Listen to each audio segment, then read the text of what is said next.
else in that moment. And so we're going to talk about building resiliency. And I would love to see, as a quick show of hands, how many people were here last year and heard the conversation around burnout and compassion fatigue. Can I just see? I do not want to repeat. So not like 50-50. So not bad. Okay, so we are going to touch a little bit on burnout and compassion fatigue, but we're going to focus on what to do about that. And these skills, or these 7 keys that we're going to lean into, this is not going to be, or I hope this does not come across as, here are 7 more things to add to your very full to-do list. I'm not trying to give you more work. I'm not saying that you are broken and you need to be fixed. No, what I'm sharing is, hey, this work is hard. And sometimes if we're going full speed ahead, we often miss the signs and symptoms that we are not well. And this can, yes, you can transfer these to those individuals that you're supporting who are also running full speed ahead and not well. So this is transferable both to help others, but also let's tune into ourselves so that we walk away and we've learned lots about the role of the church and building together is better. I messed that up. What is it, Dave? Better together, building community connections and collaborations. But I also want to say, hey, you are important, you are valuable. So let's look inward just a little bit today, just a little bit. So let's start off with burnout. I do not have to convince any of you that burnout is real, right? Burnout is so big and it can sneak up on us. Burnout is so sneaky. I have a daughter, she's 13, her name is Charlotte, and she was so sneaky. Anyone else have a sneaky kid? Like sneaky. Like any CPS people in the room? We put a lock on her door and turned the lock outside for the 30 minutes after putting her to bed because she would sneak out of her room and hide in the house when she was a toddler and jump out and scare us. Or we've caught her snoring, hiding behind a curtain, and she has rolled down the stairs because she fell asleep on a stair tread and then rolled down the stairs. So very, very sneaky. And burnout can happen like that. That is, it can sneak up on us. Burnout is comprised of 3 different things: hopelessness, helplessness, and prolonged stress. It's like a recipe. Hopelessness is this feeling like it's never going to change. It's always going to be this way. This is my lot in life. This is what I signed up for. This is the way it is. Helplessness, I have no power to control, change, or adapt my situation. Prolonged stress, this tension that comes from not making enough money, stress of time, and relationships. It's just that prolonged stress. When you have these 3 ingredients, you're going to likely experience symptoms of burnout. Now, the nice thing about this is that if you remove one of those ingredients, the symptoms subside. So as we are thinking about our lives, and I can always attribute to the global pandemic of COVID-19, because I think we all experienced the hopelessness of this going to end? 2 weeks to beat the curve. And it didn't. I'm in Canada, right? So it was like 5 years to beat the curve. Helplessness is, I don't have control of being able to gather together with my people, or I have to stand in line at the grocery store, or, blah, blah, blah, blah. So, and then prolonged stress. I had to teach my oldest daughter, I tried, and then I gave it to my husband. Long division. Do not teach your children long division unless you're a gifted homeschooler and you've been to, do not recommend. 3 out of 10. So I think that experience of burnout, of hopelessness, helplessness, and prolonged stress is experienced by everyone at some point in time. And it is very real. It happens to children, seniors, professionals, white collar, blue collar, you name it. Everyone experiences this feeling. And when you provide hope and you provide agency, and you relieve those prolonged stress or the tensions, then symptoms subside. Oh, shoot, it doesn't work. Okay, well, this is a really beautiful video of a campfire. Do you guys call it campfire or bonfire? campfire. We're going to go with campfire. I heard it the loudest. So campfire, when you go to a campfire, and of course you're going to wear like your raggedy clothes because you don't want to walk away smelling like smoke. You pick your seat, you look at the wind, okay, the smoke is going this way, I'm going to sit over here because you do not want to smell like smoke. Because if you do, it's just the heaviness of it. And I relate this to trauma and suffering.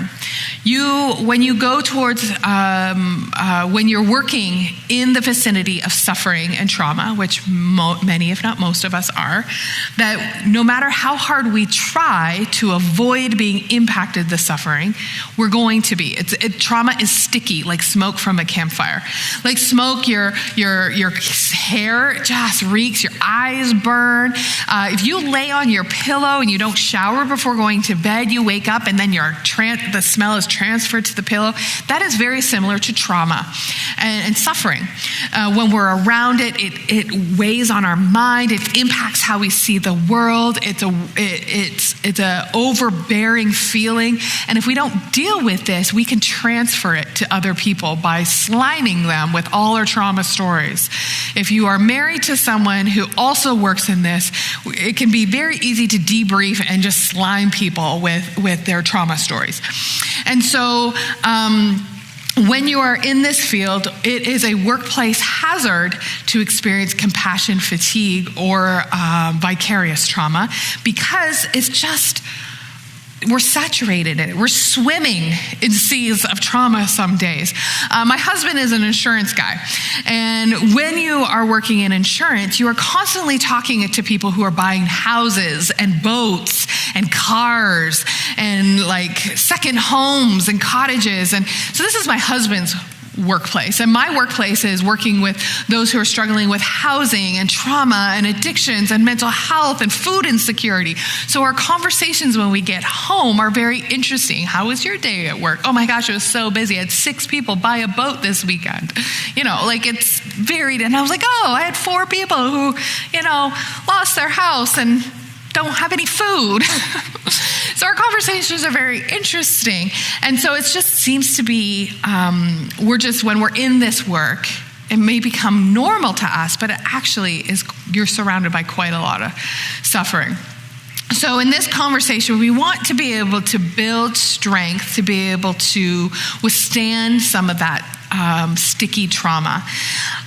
We can't prevent it. It's, in the work that we're doing, but we want to resist it. Much like many other workplaces where we wear steel-toe boots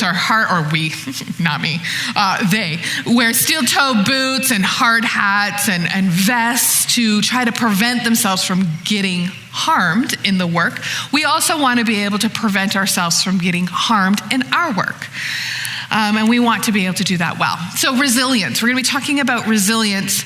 And resilience isn't the absence of stress. I think resilience is like a unicorn word.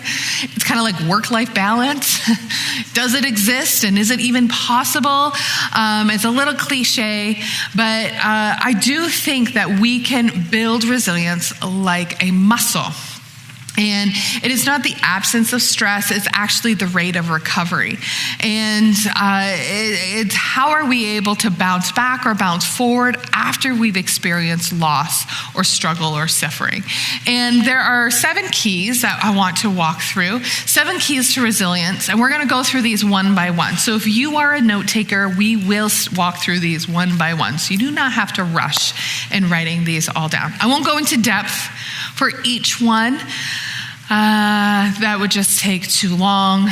And some of them, if you're looking at these, you're like, okay, well, that's nothing. It's not rocket science. It's nothing new. And you're right, it's not.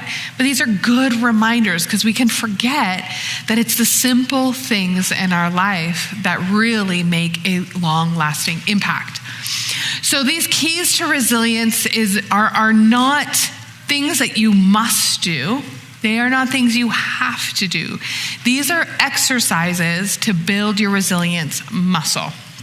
And I would say start where the ground is soft. Dig where the ground is soft. Start somewhere where it's simple and you have some quick wins. So if you are really, not someone who loves boundaries, don't start with boundaries. Don't be a hero. Start with having fun. Or if you struggle to have fun, like myself, my fun is any 70-year-old women in here, please help. Hopefully this isn't offensive. I am like a 70-year-old woman. I like to knit. I like to puzzle. I like to walk my dog. I like to garden. These are the things that are fun to me. Not so much other people, but hey, whatever your version of fun is, if you want to start there, let's start there. So let's walk through these together. And we're going to start off with self-awareness. This is the ability to know who you are and recognize your strengths and weaknesses. As a young adult, I had married, a couple of years later, had some kids, and they're like, oh, you've had kids, so therefore you need to become a nursery worker. And I was like, I have to do what now? No one told me that when you put your children into nursery, you also have to become a nursery worker. And I was like, oh, really? Okay. What they didn't know about me is that I really don't like other people's children that much. I love my own dearly, love them, but I am not the soft, cuddly person. I would love to be on a committee or a board. I would love to be able to do project management or event planning. Do not put me on the decorating committee. Do not put me in the kitchen, and please don't put me in charge of other people's children. But nonetheless, I did my duty for 2 years. But my husband is the fun guy. He's in insurance, but he's a fun guy, I promise. And so he served in kids ministry for 8 years. He's still a youth leader because our kids are now in youth. And so if I thought I was a terrible person because I was resentful of having to be in the nursery, I would think really poor of myself, and I would walk away those Sunday mornings absolutely exhausted because it was draining on me. And if I didn't have the self-awareness that is just not a strength of mine, I would think very low of myself, that I wasn't a good mother or a good church member or a good team member. And so knowing your strengths and knowing your weaknesses, being in ministry, and at least in my community work, we did the most random things, programmed TVs and helped install curtains, I think, one time, blinds. I was like, I don't know who you think your social worker is, but I don't know how to do that. But you just show up and help where it's needed, right, in this community work. And so you just do a lot of different things. Pastors have to be executive, know finance, and they have to be great public speakers, and then they have to love people, and then they have to be inspirational visionaries, and they have to there's so many skill sets. And if you are I am a bad pastor, I'm a bad social worker, I'm a bad community member, I'm a bad parent because I'm not good at this or I struggle in this area, this can really weaken your ability and keep you stuck. And so knowing who you are. And we use the green, yellow, red scale. Anybody use this when you're connecting with clients or for individuals? This is a really great tool. Describing feelings is quite a complicated, advanced language. It is really difficult to describe feelings and put language to that. And so it's much easier to use colors or numbers. And I use this in walk-in counseling. An example is with a student. He was just a young guy, and he was just cheeky young guy. And I was like, okay, if you had to describe what you're feeling in a color, what would it be? And he was in kindergarten or something, super cute.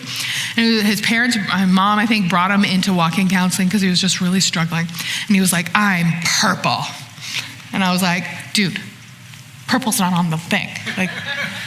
Where does purple fit in? And he was like, I am red angry and I am blue sad, and red and blue make purple. And I was just like, oh, right? The richness of the insight and to be able to communicate that is brilliant. It is so helpful. So this could be a helpful tool for your team. Sometimes I do with my husband, having an orange day, I'm taking the long way home kind of thing. Again, he's like, kids, do the dishes quickly. So, this is a great way to communicate to your team or to your family or with yourself, having those check-in moments, being able to self-identify how you're feeling in that moment. I also want to recognize when we're in the red, it could be, we might not realize we're in the red. So this scale is, we make decisions, we make choices out of where our feet are. So if we're in red, we're making red decisions. If we're in green, we're making green decisions. And so, or a thought process, right? A problem solving is in there. So it is actually quite helpful to be able to really recognize where we're at. If you don't want colors, use numbers, 1 to 10, right? 10 being the worst, or maybe 10's the best and 1's the worst. I don't care what you are, but removing the pressure of language can be really helpful in self-assessment as well as communicating where you're at with other people. If you are in red, there is a difference between being in the red or orange because you're weary versus in the red or orange and if you're wounded. If you're weary, tending to your well-being in that self-care we were talking about earlier, self-care can be really, really helpful. But if we are wounded, and we are in the red because we are wounded, I encourage you to connect with others and walk through that healing, whether it's a spiritual director. I think I heard a healing ministry over here. There's different counseling ministries all around the room. And just having that self-awareness and tending to the needs. So if someone's coming into you and they have a lot of wounding and they're in the red, no matter how much rest and journaling, I'm sure it will be helpful, but just ensuring that you have awareness of where you are at, and if you're using this tool for others, having awareness of why they're there. All right, so that's self-awareness. Weary, wounded, got that. Weary needs rhythms, wounded needs repair. Okay, moving on to meditation. Meditation is developing the skill to focus your thoughts and still your mind. So meditation has gotten a bad rap for being connected to the New Age movement, Eastern religions, things like that. But meditation, as I said earlier, is a benign verb. It is an action. It is the ability to change the channel of your mindset. When my kids were little, we would go to the beach. Do you guys have a good beach around here? You have beautiful mountains. Wasn't sure about the beach though. Maybe lakes, maybe Erie. Oh gosh, it's so far away. Oh, I'll pray. Okay. We also have Lake Erie, just on the other side. It's the lake we go to. Yeah, so we're swimming in the same lake. We could go to the beach together and not even realize it. Yeah, that's fun. Anyway, so when we're at Lake Erie, my kids at the beach would always make waterfalls and run up the hill and pour the bucket and the water would flow down and run up the hill and flow down. And over and over and over, the water flows with the path of least resistance, right? Our minds are like that. Our minds create pathways where it likes to go in the least resistance. So if we are worrying and having these pathways of worry, our automatic response when we experience something is to worry. This is called neuroplasticity. I'm sure many of you know this. I feel like I'm preaching to the choir, just covering it really quickly just in case it's new for someone. And so meditation, what it does, it tries to reroutes the water so it goes into a different pathway. And so we're teaching our brain to change the channel or think about different things in different ways. And so meditation can be extremely helpful for people. What does it say here? If you cannot return to stillness, If you cannot, I can't read. Oh my gosh, my eye doctor's appointment was yesterday, and I had to cancel it because I was driving. And this has just become really obvious. This is necessary.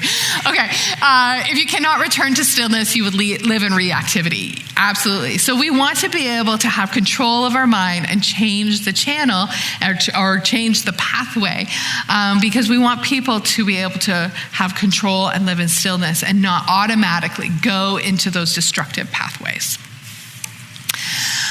All right, staying connected. Staying connected is a basic human need to be in relationship with one another. We are created to be in relationship with God and in relationship with one another.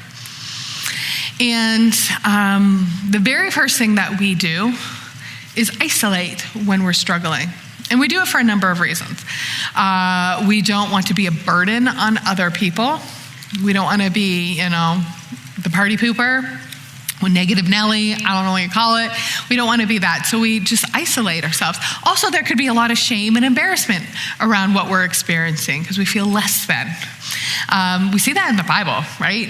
Eve hid away. They were ashamed. So, and it could be our first response when we're struggling.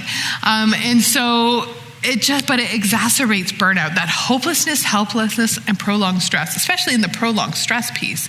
That stress is when we're isolated and we're alone. So I want to encourage us to be able to engage with other people.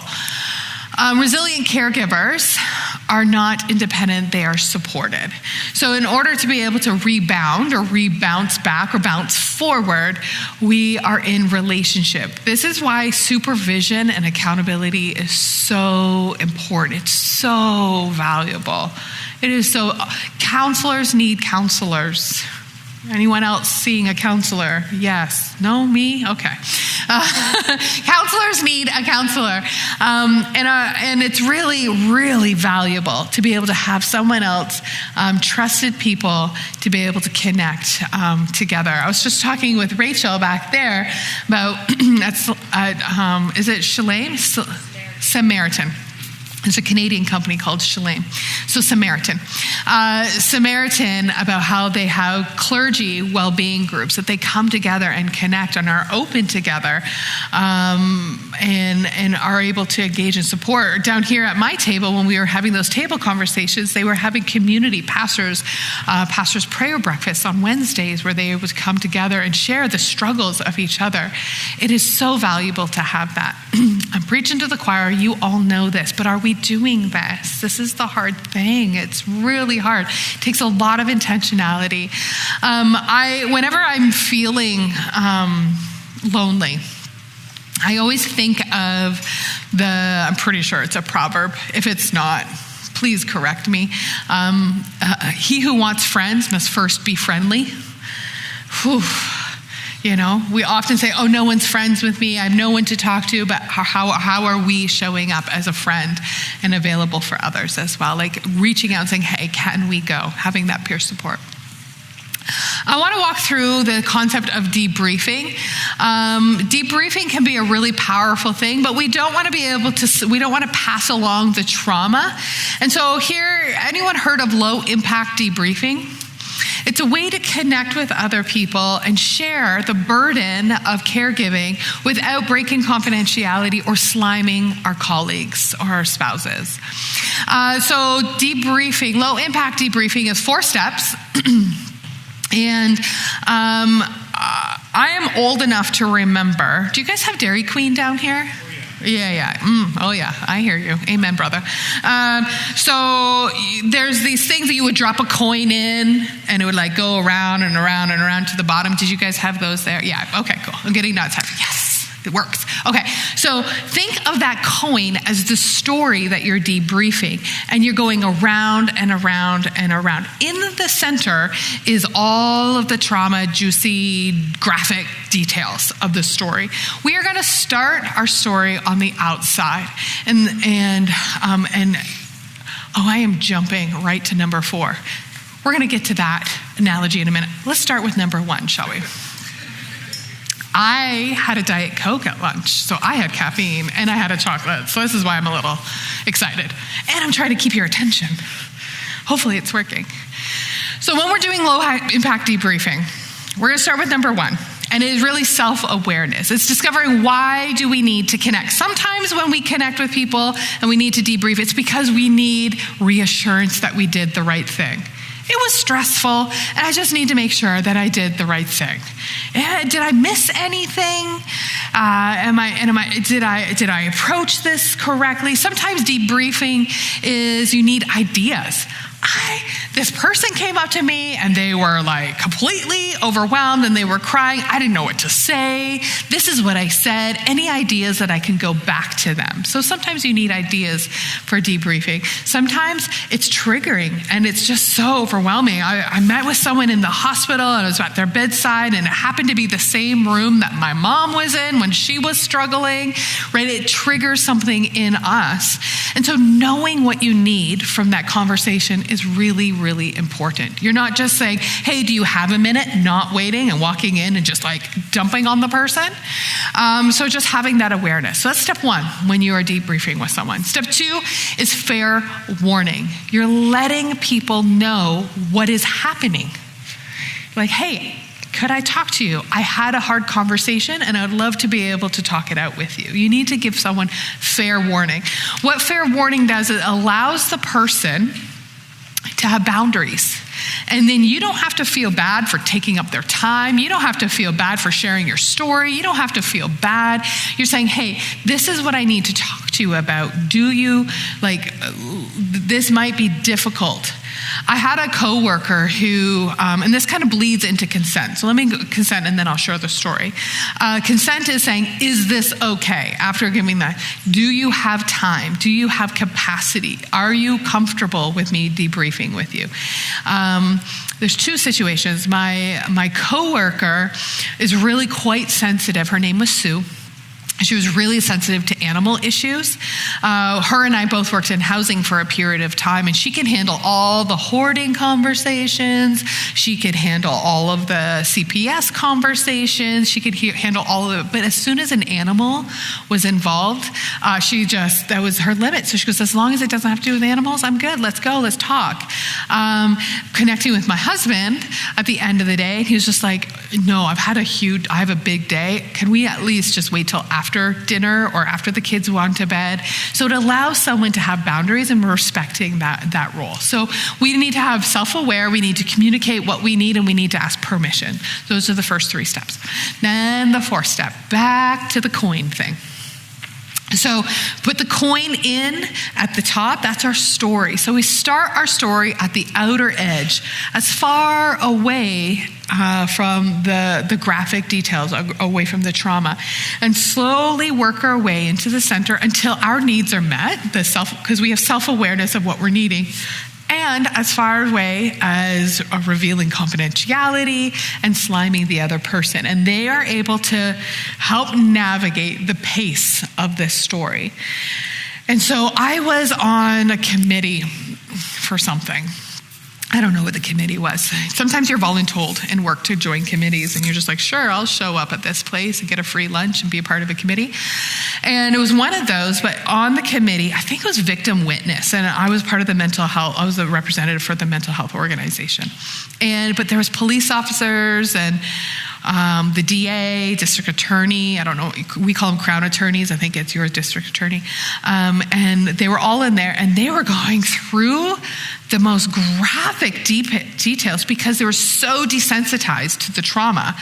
And I was just like, whoa, because I wasn't used to it. It's like, okay, this is where debriefing can help, because none of those details were necessary for our conversation, but it was just sliming everyone. So if staying connected is the goal, because being in relationship with people, being able to share the load with others is actually super helpful for us to not get stuck, build resiliency, and bounce back well, utilizing the skills of low-impact debriefing can be very helpful, because as you're sharing with people, you are not crossing boundaries, you're giving people permission, you're not breaking confidentiality, and you're sharing the needs, the concern, you're sharing how it's impacting you. So an example with a spouse is, hey, today I had a really hard day. I was in the hospital with someone, and it just reminded me when mom was in the hospital, and it just made me feel so sad, and I had a really hard time focusing, right? No confidentiality was shared, but it was, you had an awareness and you stayed on the outside of the circle. Obviously, step 2 and 3 were done as well. Okay. Any thoughts? We're good with that? I think we've gone on that. Okay, staying connected. Moving right along, because we have 7 of these and we've only done like 3. Okay, so self-care. Tending to our spiritual, emotional, physical, social, and mental health needs. I'm not going to go through this. You guys all know what self-care is. We talked about it earlier. However, self-care is stewarding, is stewardship, not indulgence. Is self-care selfish is often the conversation that people are had. And it's not. It's just stewarding what God has given us well. I like to boil down self-care to eat, sleep, move. I don't like green smoothies and I don't like spin class. So if someone asked me to do that for self-care, I'd be like, thanks, next. So are you eating real meals, not in your car? Anybody? Community workers? Not at your desk, administrators. Real food, not a bag of chips and a bag of baby carrots. I know, I've been there. Eating real food at real times. And then sleeping. Sleeping is tricky when there's a lot of stress involved. I remember when I was in the throes of compassion fatigue, and I would have nightmares of being trapped in rooms with clients with weapons, because that was the reality of my work. And it never happened, but I had nightmares of that happening. Stalking, yes. Threats, yes. People jumping out of moving cars, yes. Not that. But yet that was the nightmare that I had reoccurring. So it can be very, very tricky with the sleep. And then movement. Are we getting outside? Are we seeing beauty? Are we moving our bodies? So let's just start with eat, sleep, move, and then the rest we can build from there. Must be nice syndrome is my favorite. I experienced must be nice syndrome last week. It is like the yellow flag on the play. If you know of someone who's like part of book club or going out for lunch with friends, or they're going on a vacation and you're like, oh my gosh. On the outside, you're like, oh, that's so fun. What book are you reading? And on the inside, you're like, oh, that must be nice. You have time to read a book. Oh, On the outside, you're very pleasant, but on the inside, you're just like, oh my God, what I would do to be able to read a book in silence. So that's must be nice syndrome. When we experience must be nice syndrome, it is a yellow flag on the play that we probably need to tend to our well-being, because that jealousy, resentment is building up. And it's identifying that we do need rest. All right, enough of that, because I feel convicted because that happened last week. My husband goes out for lunch every Thursday with friends. And I was like, man, if I could get my friends together every Thursday, it'd be a miracle. Anyway, right. There you go. I heard it. No, but he who wants friends must first be friendly. I called my friend and we went out for lunch on Friday, I tell you. Okay, because I knew that was like a red flag to me, right? Okay, boundaries. Knowing what is within your responsibility and having the wisdom to say no. Oh my gosh, saying no is so hard. It is so hard to say no. Oh, you feel like you're rejecting someone. You're feeling like you're letting them down. It is so difficult to say no. So my suggestion is that you don't say no. My suggestion is that you say yes. I know, just wait. But you tell them what you're saying yes to, because it might not be what they're serving. So if someone says, hey, are you able, pulls you aside after church, or maybe you're like walking out of the office and it's like 4 o'clock, 4:05. I don't know. In Canada, the office hours were like 8 to 4, so I don't know what was here. But at the end of the day, you're just walking out, and someone's like, hey, do you got a second? You really want to say no, but you're a good person, and so you say yes. But you say yes to them, or you can say, actually, I've already committed to making dinner with my child, or I'm going to a committee meeting tonight, or you tell the person what you're saying yes to. And then you say, I really appreciate you asking me that. I really want to help you with that. Let's connect. And then you set your boundary, you set your limit when you can connect with them. It is much easier to tell people what you're saying yes to than it is to tell someone no. Boundaries are self-control. We are told to have one of the fruits of the Spirit is self-control. And when we are outside of our role, outside of our capacity, it is a lack of self-control. So boundaries is knowing what is within your limit and staying within that. And it is our responsibility to have self-control.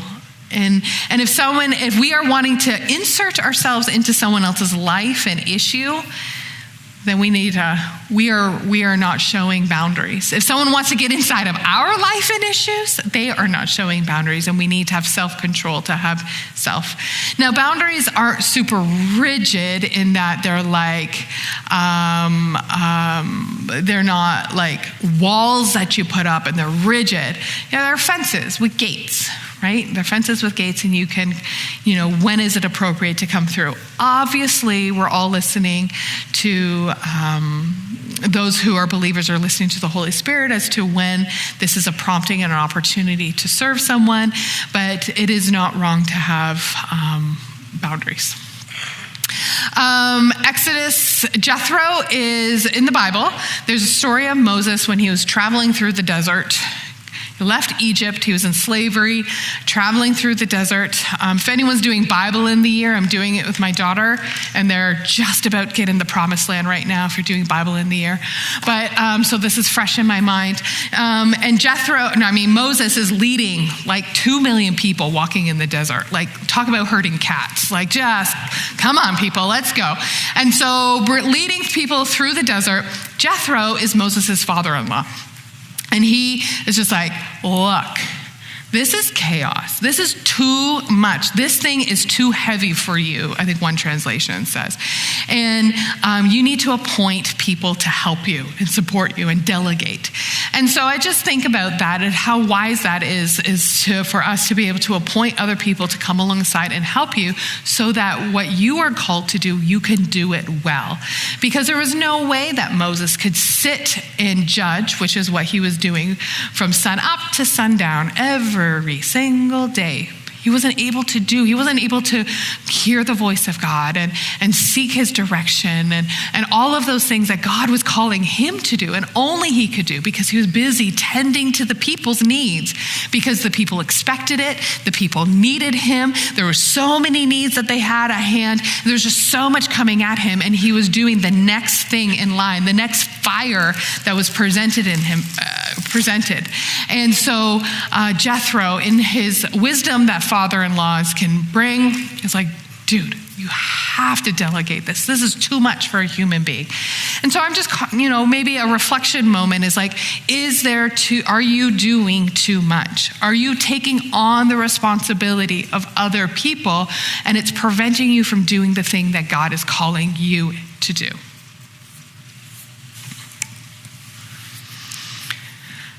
Rest. I bet you everyone want to rest right now. It's 2:00 in the afternoon? Perfect time for a rest. But rest is not a collapse.